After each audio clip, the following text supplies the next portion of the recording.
Aquí estamos iniciando Sábado con Todo a través de FM de Sur y a través de Internet, llegando al país y al mundo. Gracias por sumarse un día más, una semana más a nuestro encuentro. Vamos a transitarlo con entrevistas, Tenemos también algún registro de lo que sucedió en la apertura de sesiones del Consejo Deliberante local.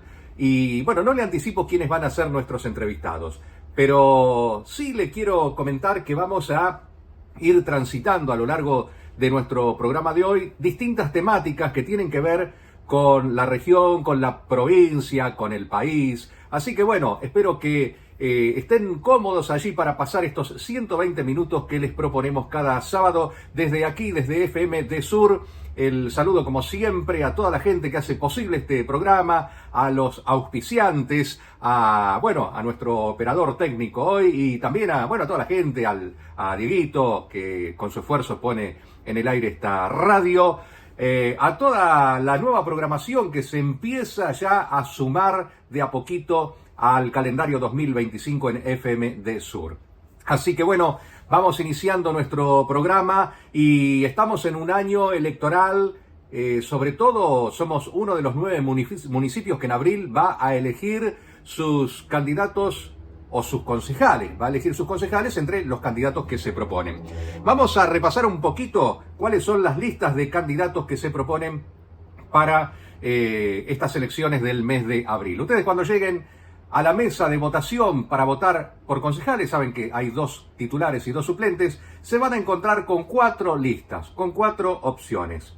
Y les voy a ir diciendo cuáles son esas listas. Por ejemplo, en Unión por Jacobacci, la lista va a estar conformada por Alejandro Laurín, Juliana Curapil, René Calfín y Mayra Basualdo. Esta lista que va a ser presentada esta misma tarde en Sociedad, está la convocatoria hecha por parte de Unión por Jacobacci.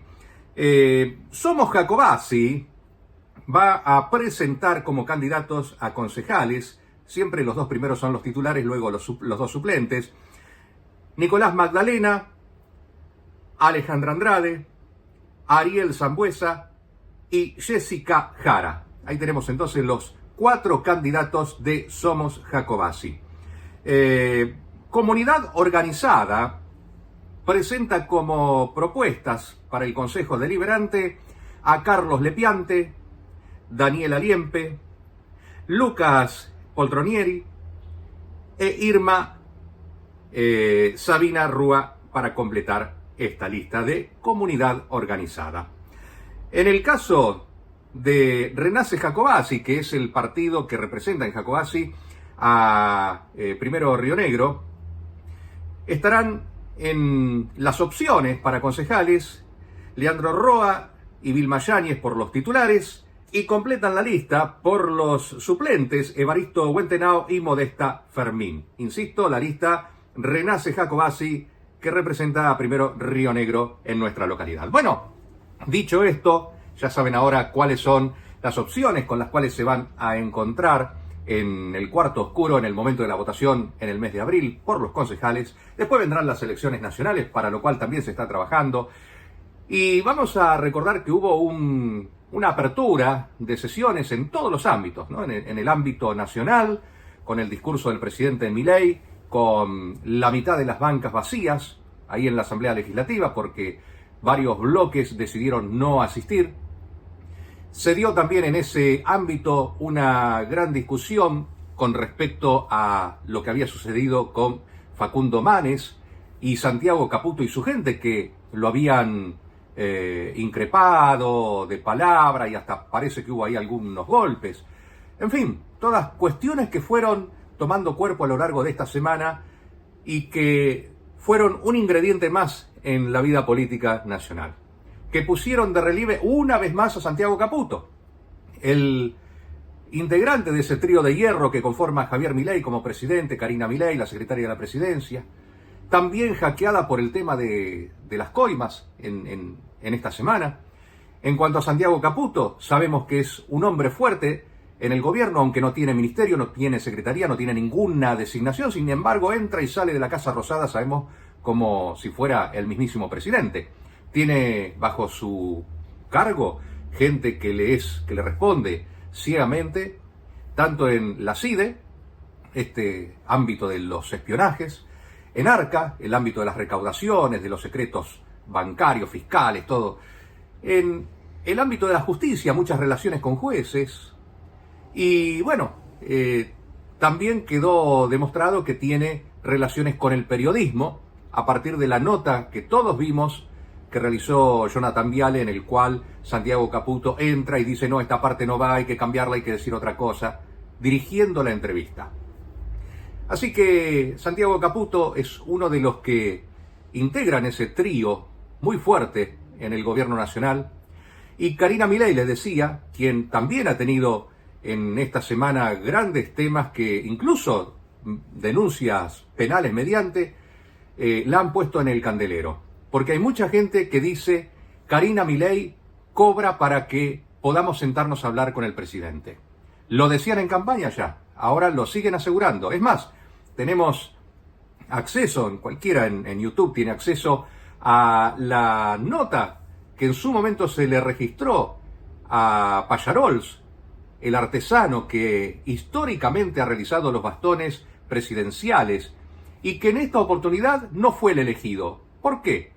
Porque tenía que hablar con Karina Milei, pero tenía que depositar $2.000 para tener acceso a esa conversación con el ámbito presidencial. Bueno, esto lo dijo el propio Pallarols, todos lo escuchamos, y hay varios empresarios que a través de chats, a través de mensajes, han confirmado que esto sucedía en sus casos. Habrá que ver ahora si esto puede ser probado en la justicia a través de los testimonios, a través de lo que puedan aportar, y qué curso va a seguir todo esto, que no hace más que ser un desprendimiento de esta estafa con las memecoin que se llevó adelante a través de Libra y de la cual participó el presidente Javier Milei, por lo cual está siendo investigado sobre todo en el exterior.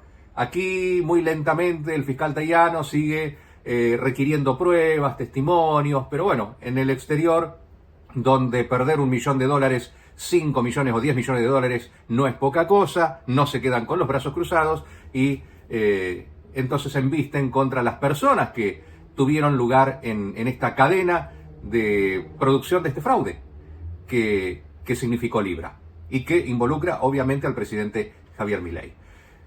Dicho todo esto, que tiene que ver un poco con el ámbito político de esta semana, no podemos dejar de lado el pedido que hizo el presidente Milei al gobernador de Buenos Aires, Axel Kicillof, para que renuncie y pueda ser intervenida la provincia, una cosa realmente hasta aquí nunca vista. Pero bueno, después el presidente dijo que no había querido decir lo que dijo, cosas que a veces hay que acostumbrarse en el mundo Milei, ¿no? Que hoy dice una cosa, mañana no. Hoy Patricia Bullrich es una montonera que pone bombas en jardines de infantes, después es la mejor ministra de Seguridad de la historia. Caputo es el endeudador que rifó los dineros del fondo hoy y mañana es el mejor ministro de Economía del país y si quieren del mundo, ¿no? Este es el mundo al cual se acostumbra la gente que sigue a Milei, que cada vez le está dando menos chances. El núcleo duro, de acuerdo a las últimas encuestas del presidente Milei, que es un núcleo duro importante, 20%, pero ha bajado sensiblemente, de un 25% bajó a un 20% en solamente un mes. Es una baja importante, pero yo creo que se mantiene ese núcleo duro del 20%, que no es menor, no es una cantidad menor de personas. Es equiparable, yo creo, al núcleo duro que puede tener el kirchnerismo, que puede andar en torno a ese 20%. Y después de ahí en adelante habrá que ver el resto del 60% cómo se va distribuyendo en las distintas opciones o filas. Habrá que seguir con atención este año electoral. El presidente ha tenido ya un traspié porque la Corte Suprema de Justicia le negó al hijo, subcandidato a la Corte Suprema, a integrar ese máximo tribunal, el pedido de licencia. Dice, no, para integrar la Corte lo que dice la ley es que no tiene que tener cargo, entonces tiene que renunciar o nada. Claro, el hijo tiene miedo de quedarse sin el pan y sin la torta, porque esto es para un año, después ya están los pliegos en el Senado y hay que ver si se lo aceptan o lo rechazan. En fin, Ahí podemos decir que tuvo un traspié el gobierno de Milei porque no pudo tener al hijo en la Corte Suprema, como también quería Lorenzetti. Pero avanzando en estos temas, podemos decir que también tuvo algo a favor, que fue un guiño del Fondo Monetario Internacional que le dice: nosotros no necesitamos que el Congreso Nacional de Argentina acepte el acuerdo que se puede llegar a firmar. Bueno, entonces el gobierno nacional está decidido a emitir un decreto de necesidad y urgencia, un DNU, para luego enviarlo al Congreso y que, bueno, ya saben que es un trámite bastante difícil porque las dos cámaras tienen que rechazarlo. Pero bueno, habrá que ver qué sucede con todo esto, pero no obstante esto es un guiño del fondo. Ahora bien, si la Argentina necesita, con tanta urgencia como dice el decreto, de esos 10.000, 11.000 millones de dólares que ofrece el Fondo Monetario o que estarían comprometidos desde el Fondo Monetario Internacional, quiere decir que las cuentas no están tan bien, porque si no, no necesitaríamos esa plata, ese dinero. Quiere decir que para mantener el dólar en los niveles que está, obviamente hace falta una inyección de más dinero. Y para mantener las cuentas en orden, hace falta esos dólares externos. No está alcanzando con la economía como se viene pergeñando hasta ahora. Por más que digan que el nivel de cambio está bien, evidentemente esto lo demuestra, esta necesidad de dinero está demostrándolo. Y por supuesto, los recortes de siempre, los consabidos que se hacen aún en lugares, en áreas que son muy sensibles. Se disolvió la institución que se ocupa, el Instituto del Cáncer, el Instituto Nacional del Cáncer, se disolvió en las últimas horas. Ya se había dejado sin medicamentos paliativos a amplios sectores que necesitan de enfermos oncológicos de estas terapias. Ahora directamente se disuelve el Instituto Nacional del Cáncer. Se dice que lo va a absorber el Ministerio de Desarrollo Social y Salud, pero sabemos que el Ministerio de Petovelo no es muy proclive a aumentar las partidas, sino más bien a retrasarlas. Y en este ámbito entonces es muy poco esperanzador lo que puede llevarse adelante en función de esta disolución del Instituto del Cáncer para ser reasumida en otro ámbito. ¿Y cómo se piensa salir adelante? Bueno, esa es la gran pregunta, porque el país está apostando a una matriz que es netamente extractivista, está apostando a que le ingresen divisas por el campo, pero sabemos que el cambio climático ha traído aparejado años de grandes sequías, seguidos de años con lluvias e inundaciones. De hecho, por estos días hay inundaciones en la zona de Bahía Blanca, se han registrado en la provincia de Buenos Aires también. Pero digo, estas cuestiones hacen que los años, los ciclos del agro sean muy inciertos. Pueden haber producciones buenas, medianamente buenas, o malas, y muy malas, según los años climáticos. Entonces el agro tampoco es una constante, hay que reforzarlo. Lo mismo que la actividad pecuaria, el ganado. Y también la energía es otro de los temas, porque la energía, que actualmente se está pensando en la exportación de energía, tiene sus vaivenes. En principio hay empresas, ya lo dijimos en el programa de la semana pasada, que han decidido irse de Vaca Muerta. No le ven futuro, por lo menos no en los perfiles que pensaban. Se han registrado sismos de 4 grados de intensidad en el área de Vaca Muerta. ¿Qué está pasando allí? ¿Cuánto más resiste el fracking? En fin, hay un montón de cuestiones que hay que ir pensando en el manejo de la energía. Se piensa en la exportación, dijimos, pero en tanto se piensa en la exportación, no se piensa en el uso local de la energía, en abaratarla para la producción de alimentos, para la producción de bienes, de servicios, para puesta en marcha de fábricas. Esto que daría una llave de ingreso a la producción industrial argentina, se está cerrando porque se piensa básicamente en la energía como exportación, no como consumo. Así que bueno, ahí tenemos un perfil bastante complejo, se le suma el tema minero. Hemos estado, por supuesto, atentos a lo que ha pasado en materia minera, en la exposición que se ha hecho en Canadá, en donde distintas provincias llevaron sus propuestas. La provincia de Río Negro llevó la suya. con adhesión al RIGI, mientras que, por ejemplo, por poner un ejemplo, La Rioja llevó otra propuesta sin adhesión al RIGI. ¿Cuál es la diferencia? Bueno, hay expectativas en las dos provincias. En La Rioja ya hay 4 lugares que se están produciendo la explotación minera y hay 8 en prospección. En Río Negro también hay algunas zonas, pero la diferencia es que en el caso de La Rioja se pagan los impuestos que hay que pagar. No hay ningún régimen de incentivos. ¿Es discutible? Es discutible, por cierto. ¿Por qué? Y bueno, porque a veces hay lugares que necesitan de regímenes especiales. Yo siempre he dicho que, por ejemplo, la línea sur rionegrina tiene que ser un ámbito en donde debiera haber habido un régimen especial, así como existe en Tierra del Fuego, en donde pudieran, esto acoplado por supuesto al desarrollo del corredor bioceánico que se había formulado, digo, que ingresen desde Chile por el Pacífico las materias primas, que se ensamble, se le agregue valor, componentes aquí en la línea sur y que luego se puedan exportar por Puerto Rionegrino, por San Antonio. Digo, esto como poder sumarle algo que le quite dependencia muy importante del Estado a la economía de la región sur. Esto más agregarle valor a las producciones que ya existen, la ganadería, la producción lanera, la producción minera de diatomea. ¿Cuántas cosas se le podrían agregar como valor agregado? Y esto fundamentalmente produciendo trabajo. Lo mismo que tener creatividad para por allí comenzar con la utilización del basalto que hay en gran cantidad en los cerros de la región sur. En el norte se está usando para exportación el basalto, pero en Europa se producen cañerías y otros elementos con basalto en donde se agrega mucho valor con mano de obra. ¿Por qué no hacerlo desde nuestro país y en nuestra región? Como ven, yo creo que el perfil de la región tiene una importancia grande si lo pensamos y lo diseñamos.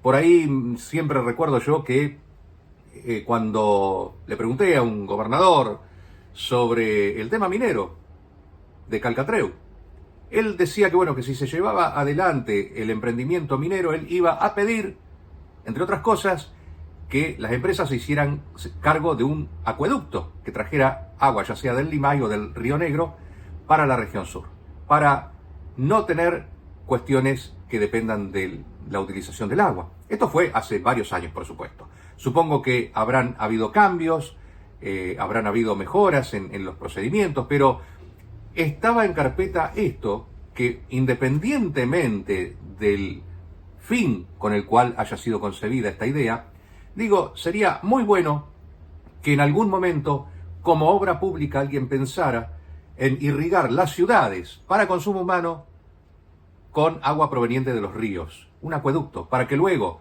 el resto de las napas de agua que actualmente se utilizan para consumo en las distintas localidades puedan ser también utilizadas para la producción. Digo, hay un sinfín de elementos que uno puede ponerse a pensar cuando mira hacia adelante una región. Pero bueno, estamos, como les decía, frente a un año nuevo, legislativo, en el cual se abrieron sesiones. Vamos a escuchar en el programa de hoy la apertura aquí del Consejo Deliberante local, con el discurso del intendente municipal, José Mellado. Y también hubo, por supuesto, apertura de sesiones en la legislatura y en el Estado Nacional. Un Estado Nacional que hay que ver cómo se ubica en este nuevo contexto geopolítico en donde todos podemos o hemos visto a Donald Trump en acción. En 6 semanas de gobierno ha mostrado un perfil que tiene distintas formas de análisis. La forma económica, poniendo aranceles, que después los desdecía, después los volvía a poner, después los desdecía. ¿Por qué? Y bueno, porque México se le plantó a Trump. Le dijo, bueno, si usted no pone aranceles del 25%, nosotros vamos a poner aranceles también, no solamente económicos, sino que vamos a tomar otras medidas. Y ahí, bueno, ahí entonces Donald Trump dice, bueno, vamos a tomarnos un mes más para pensar. Pero esta cuestión de los aranceles es una cuestión que pone en marcha casi una guerra comercial frente a China, frente a distintos países, a la Unión Europea también, Y Argentina está en el reparto también de perjudicados, porque implica que si los productos argentinos van a tener un 25% de arancel para ingresar a Estados Unidos, que en muchos casos es un mercado importante para distintos rubros como el acero y el aluminio, por ejemplo, esto indicaría que la producción argentina debiera bajar un 25% para poder seguir entrando a precios competitivos. Es algo que desestabiliza las economías del mundo por una lucha con China. Ya Donald Trump se ha puesto de acuerdo con Putin, con el presidente ruso, a partir del conflicto con Ucrania. Allí entonces lo que plantean básicamente, palabras más, palabras menos, es dividirse los réditos de esta guerra que ya lleva tanto tiempo entre Rusia y Ucrania. Y a esto Europa asiste azorada, porque ve que Rusia y Estados Unidos se fortalecen en un lugar muy cercano a la Unión Europea. Esto ha hecho que la Unión Europea multiplicara sus gastos en armamentos. Incluso el presidente francés llegó a decir que él ponía a disposición su armamento nuclear. ¿A dónde estamos yendo en este mundo? ¿A dónde? ¿Dónde pensamos que termina esto? Porque tenemos a Europa por un lado con estos 27 países en donde casi unánimemente están interesados en no caer en las redes de Estados Unidos ni de Rusia.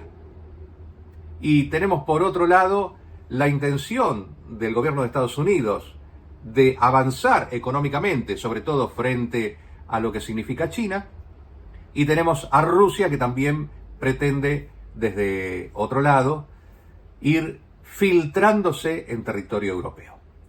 Un ámbito geopolítico bastante complicado en el cual la Argentina va a tener que ver cómo se mueve, porque ya hemos visto que el presidente Milei en principio estaba de acuerdo con Zelensky, el presidente ucraniano, después ya se abstuvo en la última votación, dijo que no, que era mejor el programa de Trump. Se va acomodando un poco ahí en función de lo que hace Estados Unidos. Así que habrá que ver cómo se desenvuelve este esquema geopolítico y en base a eso cómo gravita la Argentina y en base a eso cómo nosotros también nos ubicamos. Yo creo que vienen tiempos bastante complejos, bastante zarandeados, para poner un ejemplo proveniente del mundo de la construcción, en los cuales vamos a asistir a grandes cambios y también, por supuesto, a distintos hechos que tienen que ver con la repercusión en la vida social.